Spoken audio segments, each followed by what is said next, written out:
किसी ने पूछा समाज को आगे बढ़ाने के लिए क्या करना चाहिए।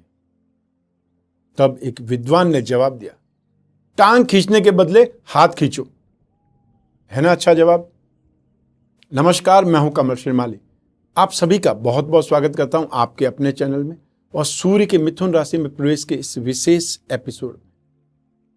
यह एपिसोड आपकी राशि अर्थात मून साइन पर आधारित है और यह सिर्फ सूर्य के राशि परिवर्तन से होने वाले प्रभाव के बारे में ही है। वैदिक ज्योतिष में वर्णित 9 ग्रहों में सूर्य ग्रह को राजा की उपाधि दी गई है।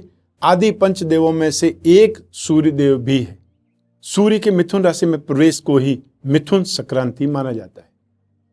इस वर्ष मिथुन संक्रांति 15 जून को है।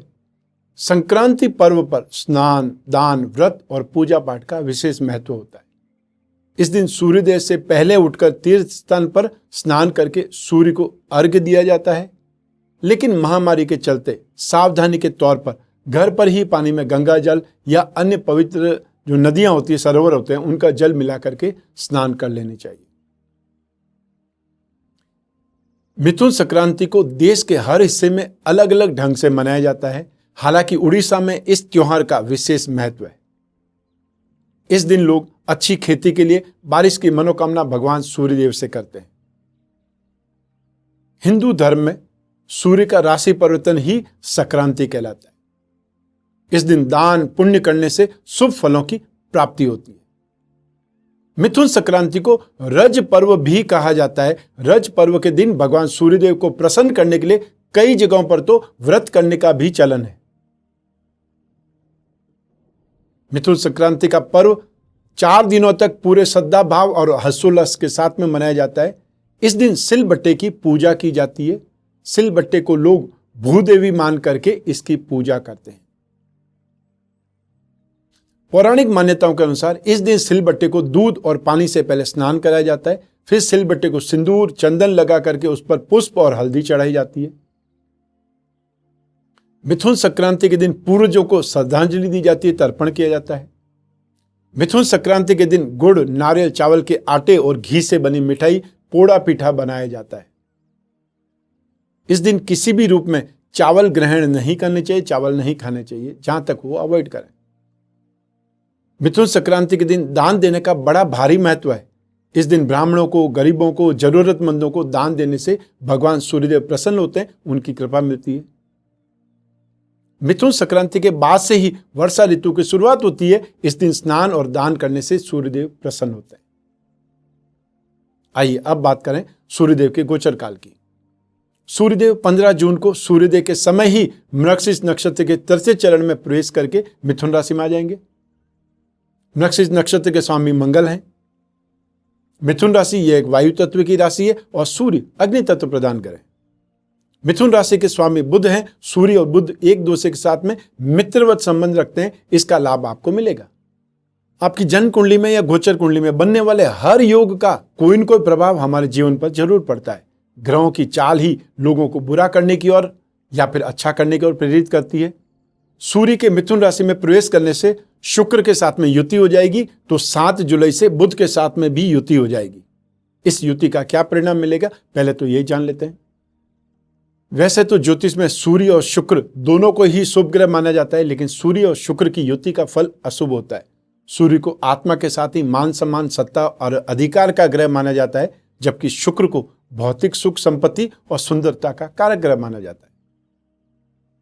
सूर्य और शुक्र दोनों ही वैभव के कारक माने जाते हैं, लेकिन सूर्य के समीप आकर के क्योंकि शुक्र अस्त हो जाता है, इसलिए सूर्य और शुक्र की युति यानी संयोजन को बहुत अधिक लाभदायक नहीं माना जा सकता, नहीं कहा जा सकता।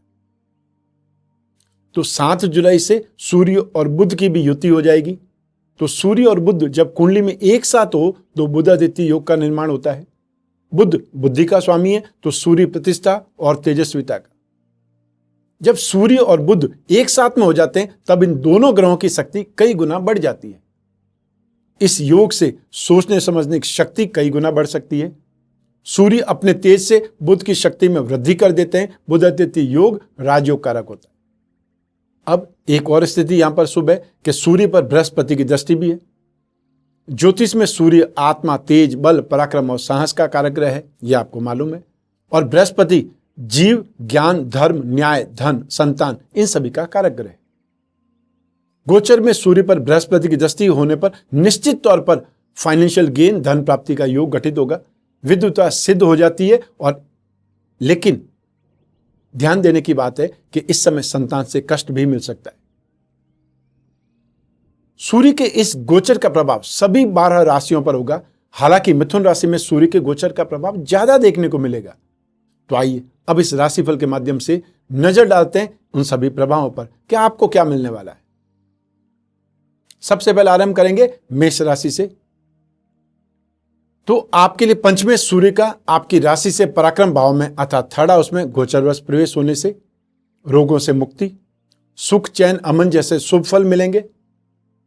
बहुत अच्छे लोगों, शुभ लोगों या ज्ञानी लोगों, सज्जनों से और या फिर गवर्नमेंट के उच्च अधिकारियों से मुलाकात हो सकती है कि इस कार्यवश, या फिर आपकी सोसाइटी में है, आपकी जाति में है या आपके धर्म से संबंधित है, उन लोगों से कोई सभा में मुलाकात हो सकती है, उनसे अर्थात उनका सहयोग प्राप्त होगा। संतान तथा मित्रों से आर्थिक सहयोग, सम्मान प्राप्त हो सकता है। तो इस समय शत्रुओं की सरलता से हार हो सकती है, पराजय हो सकती है, आपके कंट्रोल में आ सकते हैं। और इस समय लक्ष्मी और मान सम्मान प्राप्त करने में बहुत ज्यादा प्रबल योग कारक समय, इस समय काल का फायदा उठाना चाहिए। और इस अवधि में प्राय लोगों को पद की प्राप्ति होती है, अर्थात कोई न कोई डेपुटेशन पर या उनको प्रमोशन मिलता ही मिलता है। और जो लोग राजनीतिक क्षेत्र में, उनके लिए ये समय काल बहुत अच्छा है। और इसी समय में व्यक्ति सबसे शुभ व्यवहार करता दिखाई देता है। आइए अब बात करें वृषभ राशि की। सुखेश 4th हाउस के लॉर्ड हैं आपकी राशि से, और आपकी राशि से 2nd हाउस में धन भाव में गोचरवश सूर्य प्रवेश करने वाले हैं। इससे दुष्ट, बुरे कर्म करने वाले, गलत संगति से लोगों से मेल मुलाकात हो सकती है या गलत संगति डेवलप हो सकती है। और उससे क्या होगा, आपका स्वयं का स्वभाव भी धूर्तता या प्रकारात्मकता की और नकारात्मकता की ओर अग्रसर हो सकता है। सिर और आंखों में परेशानी हो सकती है। व्यापार में और धन और संपत्ति में, चाहे आपकी सेविंग है, आपकी प्रॉपर्टी है, उसमें हानि का डर रहता है। ऐसे फ्रॉड लोग, गलत लोग आपको कहीं न कहीं ऐसी समस्याओं में उलझा देते हैं जिससे आपको मिलता तो कुछ नहीं है, आपका खुद सब कुछ जा सकता है। ऐसे ही समय में घर वालों से, मित्रों से, अपने परिवार वालों से झगड़ा होता है, वैर विरोध होता है, क्योंकि आप गलत रास्ते पे हैं, वो आपको सही रास्ता बता रहे हैं। लेकिन जब विनाशकाली विपरीत बुद्धि होती है, जब मति भ्रम हो जाता है, तो उस समय किसी की सलाह अच्छी नहीं लगती है। सिर्फ और सिर्फ व्यक्ति अपनी जिद पूरी करता है और नुकसान उठाता है। और इस ढंग से इस सूर्य का जो 1 माह है वो पूरा ही सुख रहित व्यतीत हो जाता है। ऐसे समय में सूर्य के उपाय जरूर राहत देते हैं। और सूर्य के उपाय विस्तार से मैंने इस एपिसोड के अंत में बोले हैं, तो आपको इस एपिसोड के अंत तक पहुंचना चाहिए। आइए अब बात करें मिथुन राशि की। आपकी राशि से पराक्रमी सूर्य है, अर्थात 3rd हाउस के लॉर्ड, और आपकी राशि भाव में 1st हाउस में ही गोचरवश प्रवेश करने से फाइनेंशियल लॉस या फिर आर्थिक संकट का सामना करना पड़ेगा। मान सम्मान में कमी आ सकती है। स्वास्थ्य अच्छा नहीं रह सकता। और ऐसे ही समय में फिर ब्लड प्रेशर, हार्ट प्रॉब्लम, बहुत ज़्यादा थकावट या पेट या आंखों के रोगों से कष्ट भी उठाना पड़ सकता है। जो फैक्ट है मैं वो बता रहा हूं। सिर्फ गोल गोल बातें, सिर्फ पॉजिटिव बातें करने से आपकी जिंदगी पॉजिटिव नहीं हो जाएगी, ये ध्यान रखिए। महामारी थी तो हर किसी ने बोला मास्क लगाना चाहिए, घर में रहना चाहिए, लॉकडाउन का पालन करें। लेकिन जो लोग लॉकडाउन का पालन नहीं किए, उन लोगों ने तो तकलीफ ज्यादा देखी है। तो हर किसी को अच्छा सुनना पसंद है, लेकिन अच्छा होता है क्या? तो हमेशा तो अच्छा नहीं होता है। इसका मतलब नेगेटिव और पॉजिटिव हमारी जिंदगी में हमेशा चलता रहता है, उसको हमने एक्सेप्ट करना चाहिए। और ज्योतिष सावधान करती है। सावधान रहना नहीं रहना ये आपके ऊपर है। मेरा काम है आपको एक प्रकार से अवेयर करना, आपको एक प्रकार से सावधान होने के बारे में बताना। अब सावधान नहीं होते हैं तो इसमें आपका ही नुकसान होगा, मेरा क्या नुकसान होगा। और ऐसे समय में इस सूर्य के गोचर में हर काम में देरी होने लगेगी और व्यस्तता के चलते समय पर खाना तक नहीं मिल पाएगा। लेकिन उसके बावजूद भी संतुष्टि तो नहीं मिलेगी। बिना किसी काम के भी व्यक्ति भ्रमण करता रहता है या एक प्रकार से दिखावा करता रहता है कि मैं बहुत ज़्यादा व्यस्त हूँ, और अपने परिवार से अलग भी रहना पड़ सकता है। संबंधियों से, मित्रों से, या फिर जो बुजुर्ग हैं या समाज के बड़े लोग हैं उनसे भी झगड़ा होने के कारण मानसिक रूप से व्यथित और तनाव में रहता है, या फिर इमेज खराब करता है, लोगों को दुश्मन बना लेता है। इससे बचने की आवश्यकता है और सूर्य के उपाय आप जरूर करें। आइए अब बात करें कर्क राशि की। आपकी राशि से सेकंड हाउस के लॉर्ड धनेश सूर्य हैं और आपकी राशि से 12th हाउस में एक्सपेंसेस भाव में गोचरवश प्रवेश हो रहे हैं। इससे लंबी यात्राओं का योग मिलेगा। आपके काम और आपकी पोस्ट से संबंधित कुछ समस्याएं हो सकती है, और ऐसे ही जो समय काल है उसमें लोगों के स्टिंग ऑपरेशंस होते हैं, या वो लोग लालच में आकर के अपने पद का फायदा उठाने की कोशिश करते हैं और उसमें वो पकड़े जाते हैं, नेगेटिविटी में आ जाते हैं, कोई न कोई उनके ऊपर चार्ज लग जाता है और फिर ऐसे में नौकरी पर बात बन जाती है। खर्चा इस समय बहुत ज़्यादा होगा, बहुत सी कठिनाइयां आपको झेलनी पड़ेगी, शारीरिक रूप से भी बहुत दुखी हो सकते हैं, परेशान हो सकते हैं, स्पेशली बुखार या पेट से। और क्योंकि सूर्य गवर्नमेंट सेक्टर का अधिपति है इसलिए सरकारी विरोध हो सकता है। आंखों की प्रॉब्लम के लिए सूर्य को सबसे इंपॉर्टेंट, सबसे जिम्मेदार माना जाता है, तो ऐसी स्थिति में आंखों में कष्ट की संभावनाएं बन सकती है। और ऐसे में आपके परिवार या फ्रेंड्स का व्यवहार भी लालची और शत्रुतापूर्ण हो जाता है, विरोधी हो जाते हैं। अपमान का भय हमेशा लगा रहेगा, हर जगह पे लगा रहेगा। ऐसे में सूर्य के उपाय जरूर करने चाहिए। और सूर्य और चंद्रमा दो बेसिक प्लैनेट है, ये ध्यान रखिए। सूर्य आपकी बॉडी के मैकेनिज्म को कंट्रोल करता है और चंद्रमा आपकी बॉडी के सॉफ्टवेयर का मालिक है, अर्थात हार्डवेयर सूर्य है तो सॉफ्टवेयर चंद्रमा है। आइए अब बात करें सिंह राशि की। आपकी राशि का अधिपति सूर्य लाभ भाव में आपकी राशि से 11th हाउस में गोचरवश प्रवेश कर रहा है।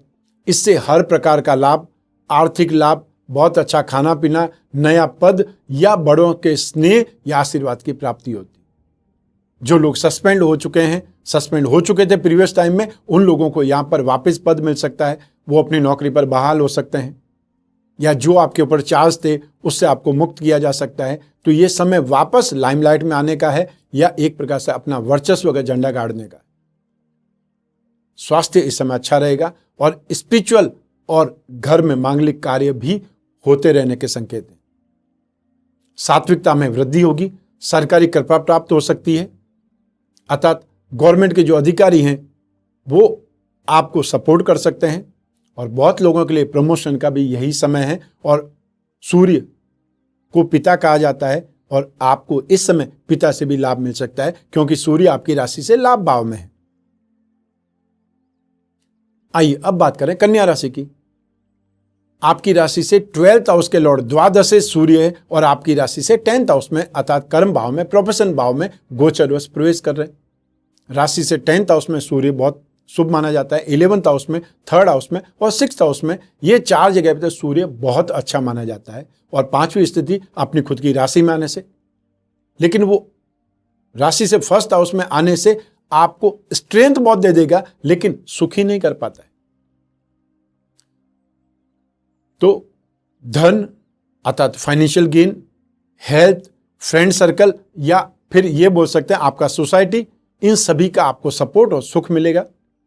जो आपके सीनियर्स हैं, जो आपके अधिकारी हैं और समाज के बड़े लोग, प्रतिष्ठित लोगों से, उनसे सर्कल बन जाता है, उनसे जान पहचान बढ़ जाती है और ये बात बोल सकते हैं फ्रेंडशिप बढ़ जाती है।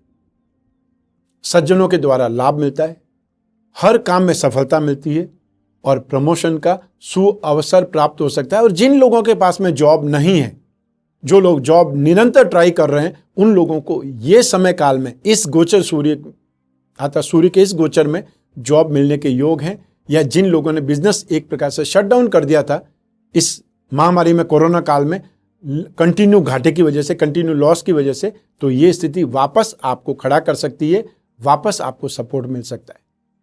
इस समय काल का फायदा उठाना चाहिए। आइए अब बात करें तुला राशि की। आपकी राशि से 11th हाउस के लॉर्ड सूर्य हैं और आपकी राशि से भाग्य भाव में गोचरवश प्रवेश करेंगे। तो ऐसे में आपकी इमेज का लॉस हो सकता है, झूठे आरोप आप पर लग सकते हैं, बिना किसी कारण के भी फाइनेंशियल लॉस, और या फिर जो आपने पुण्य कमाए उसका लॉस हो सकता है।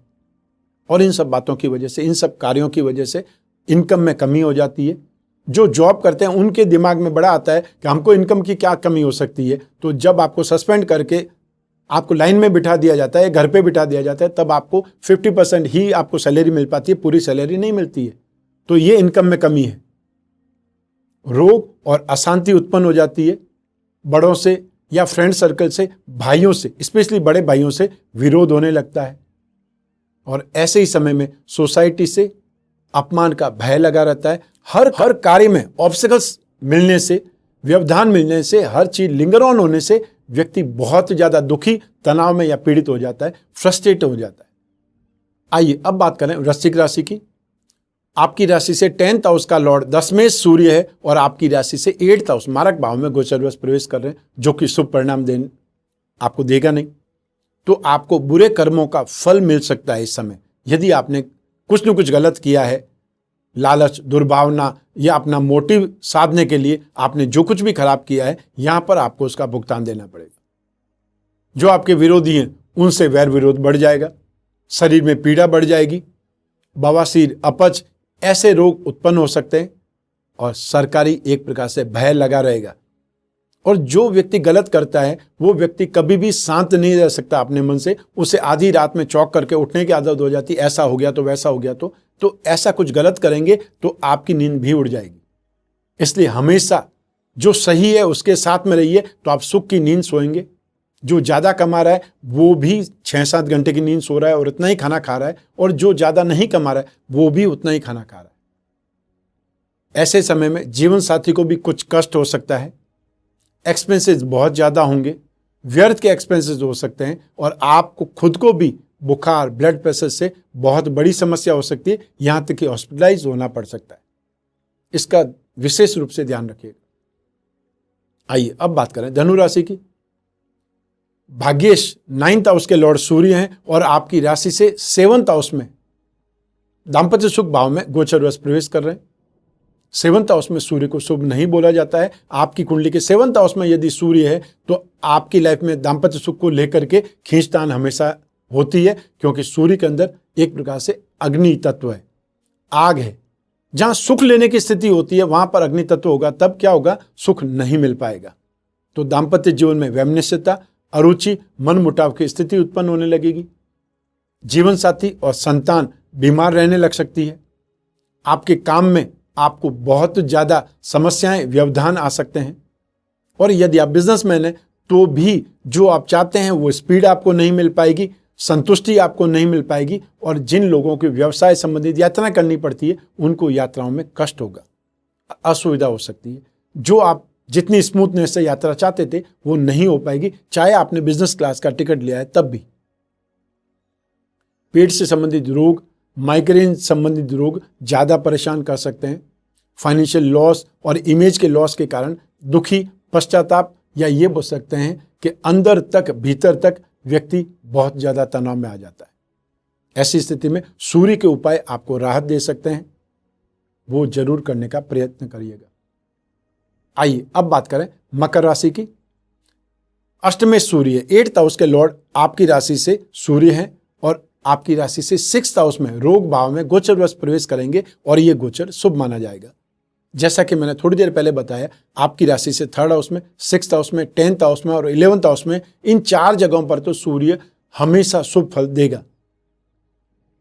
तो ऐसी स्थिति में जो काम आपके अटके हुए थे उन कामों में आपको स्मूथनेस मिलेगी, सुख मिलेंगे, और शानदार खाने पीने की स्थिति, पार्टीबाजी की स्थिति आप बोल सकते हैं, या घर में कोई शुभ अवसर वाली जो स्थिति होती है, सुखी वाली स्थिति होती है, वो आपको देखने को मिलेगी। और इसी समय में कोई फंक्शन को लेकर के शॉपिंग भी हो सकती है।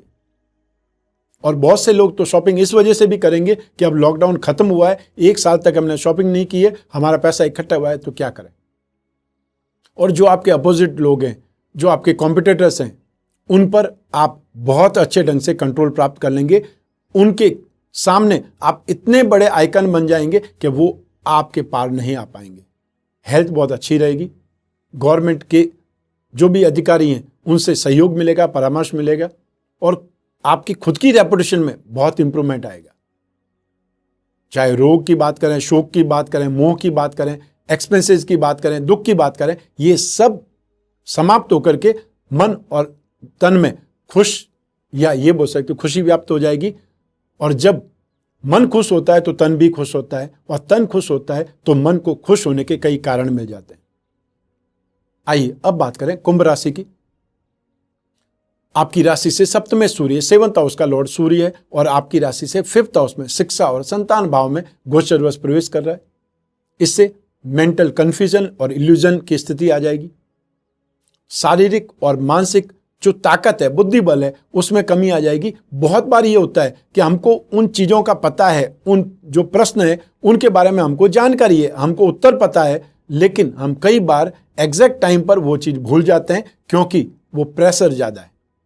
यही स्थिति आपको भी हो सकती है, देखनी पड़ सकती है। आर्थिक नुकसान या तो फाइनेंशियल लॉस, और या फिर कहीं पैसा फंसा सकते हैं फालतू इन्वेस्टमेंट के तौर पर, या फ्रॉड लोगों से, ऑनलाइन फ्रॉड हो सकता है, और या फिर ऐसे लोग मिल सकते हैं जो आपको बोतल में उतार दें। इससे बचना चाहिए। खुद की और संतान की बीमारी से आप परेशान हो सकते हैं। जो अधिकारी हैं, सीनियर्स हैं, उनसे वाद विवाद बढ़ सकता है। कोई बात को लेकर के कहासुनी हो सकती है। यात्रा में असुविधा या फिर दुर्घटना का सामना करना पड़ सकता है। और ऐसे समय में व्यक्ति अपने आप को बहुत कमजोर, संसाधनहीन महसूस करता है, अतः सब कुछ होते हुए भी मेरे पास में कुछ भी नहीं, मैं कुछ भी नहीं कर सकता हूं। और यही स्थिति इस समय कोरोना काल में भी आपने देखी होगी, जब लोग ऑक्सीजन के सिलेंडर के लिए भटक रहे थे, दर दर भटक रहे थे, हॉस्पिटल में बेड के लिए लाइन लगा रहे थे। तो जिन लोगों के पास में अरबों रुपया, करोड़ों रुपया, उसके बावजूद भी उनको हॉस्पिटल के बेड नहीं मिल पा रहे थे या ऑक्सीजन नहीं मिल पा रही थी। तो उस समय समझ में आता है कि जो आपका नेम फेम है, जो आपका वर्चस्व है, वो किस काम का। खैर, आइए अब बात करें मीन राशि की। रोगे 6th हाउस के लॉर्ड सूर्य हैं, और आपकी राशि से सुख भाव में 4th हाउस में गोचरवश प्रवेश कर रहे हैं। इससे मानसिक और शारीरिक रूप से व्यथित हो जाएंगे, दुखी हो जाएंगे, और स्पेशली घरेलू झगड़ों से आपके सुखों में ज्यादा कमी आएगी, या आप एक प्रकार से घर में ही आप बेघर जैसे माने जाएंगे। बहुत बार होता है कि आप घर में एक कमरे के मालिक तो हैं, लेकिन आप दूसरों के साथ में ऐसा वाद विवाद कर बैठे हैं जिससे आप घर के बाहर जाते हैं, सबको देखते हुए घर में वापस आ जाते हैं अपने रूम में, और दूसरे लोगों से कोई लेना देना नहीं है। तो आप घर में भी एक प्रकार से, जिसको किराएदार बोलते हैं, बेघर वाली स्थिति होती है, वो आपकी है। जमीन जायदाद संबंधी अनेक प्रकार की समस्याएं इस समय उत्पन्न होती है। और यदि आपने जस्ट कोई प्रॉपर्टी की डील कर रहे हैं तो बहुत सोच समझ करके डील करें, और हो सके तो इसे 20 जुलाई तक टाल दें, ज़्यादा बेटर रहेगा। क्योंकि इस समय मंगल भी नीच राशि के, और सूर्य भी जब वीक स्थिति में आ जाएंगे आपकी राशि से 4th हाउस में, और 4th हाउस को भूमि, भवन, वाहन के बारे में बोलते हैं, परिवार के सुख के बारे में बोलते हैं। यहाँ स्थितियाँ एग्रेसिव है, नेगेटिव है। यात्रा में भी आपको अच्छी सुख सुविधाएं नहीं मिल पाएगी, लोग परेशान करेंगे, और वैवाहिक सुख में भी अड़चन या वाद विवाद या एक प्रकार से कटुता आ सकती है। मान सम्मान की हानि की संभावना तक बन जाती है। आइए अब बात करते हैं सूर्य के दोष निवारण के उपायों की। क्योंकि हर राशि के लिए तो सूर्य पॉजिटिव नहीं होगा, तो हर राशि के लिए नेगेटिव भी नहीं होगा। तो बहुत सी राशियों के लिए सूर्य का ये राशि परिवर्तन, सूर्य का गोचर अच्छा माना जाएगा, तो कुछ राशि के लिए नेगेटिव भी माना जाएगा। जिन राशि के लिए नेगेटिव है उनको तो सूर्य के उपाय जरूर करने चाहिए, और जिनके लिए नेगेटिव नहीं, पॉजिटिव है, उनको भी उपाय करने से और ज़्यादा पॉजिटिविटी मिलेगी, और ज़्यादा शुभता मिलेगी। तो इन उपायों में सबसे पहले सूर्य को अर्घ्य देना है। आपको ध्यान है सूर्य को अर्घ्य कैसे दिया जाता है, अलग से एपिसोड भी बना करके हमने बताया आपको। तांबे का पात्र हो, उसमें पानी लेना है, थोड़ा सा कुमकुम डालना है, थोड़ा सा गुड़ डालना है, लाल पुष्प हो आपके पास में तो वो डाल करके ओम घृणी सूर्याय नमः बोलते हुए आपकी आंखें और सूर्य के बीच में से वो जल गिरना चाहिए। ठीक, बहुत से लोग बोलते हैं कि वो जल मेरे पांवों तक गिर रहा है। तो सूर्य को अर्घ देने का मतलब है सूर्य की और आपकी दृष्टि है, उसके बीच में से वो जल जा रहा है, वो जल कहीं न कहीं तो गिरेगा ही गिरेगा। तो पांव पर गिर रहा है या फर्श पर गिर रहा है उसको ध्यान नहीं देना है, सिर्फ सूर्य को अर्घ देने के बारे में सोचना है। द्वादश आदित्य कवच धारण कर सकते हैं, क्योंकि सूर्य हर माह में राशि परिवर्तन करता है, तो 12 ही राशियों में परिवर्तन करेगा, तो बहुत सी जगह आपको शुभ परिणाम देगा और बहुत सी जगह नेगेटिव परिणाम देगा। तो द्वादश आदित्य कवच धारण करके आप इस नेगेटिविटी से बच सकते हैं। एडवांस में एक प्रकार से आप उपाय कर सकते हैं। सूर्य ग्रह की शांति के लिए सूर्य के बीज मंत्र ओम राम रीम रोम सह सूर्याय नमः, इस मंत्र का हर रोज जाप कर सकते हैं। जाप करने के लिए, भक्ति के लिए कोई समय निश्चित नहीं किया हुआ है। आप गाड़ी ड्राइव कर रहे हैं, आराम से जाप कर सकते हैं। आप ऑफिस में बैठे हैं, जो ही फ्री टाइम है जाप कर सकते हैं। और घर में जब पूजा करते हैं तब भी आप जाप कर सकते हैं। सूर्य का गायत्री मंत्र भी होता है, उसका भी जाप कर सकते हैं। और जो गायत्री के उपासक हैं उनको तो ये मंत्र बहुत अच्छा लगेगा। ओम आदित्याय विद्महे दिवाकराय धीमहि तन्नो सूर्यः प्रचोदयात्। आदि हृदय स्तोत्र का पाठ करना बहुत ही ज्यादा श्रेष्ठ है। सूर्य ग्रह की शांति के लिए आप 1 मुखी या 12 मुखी रुद्राक्ष धारण कर सकते हैं।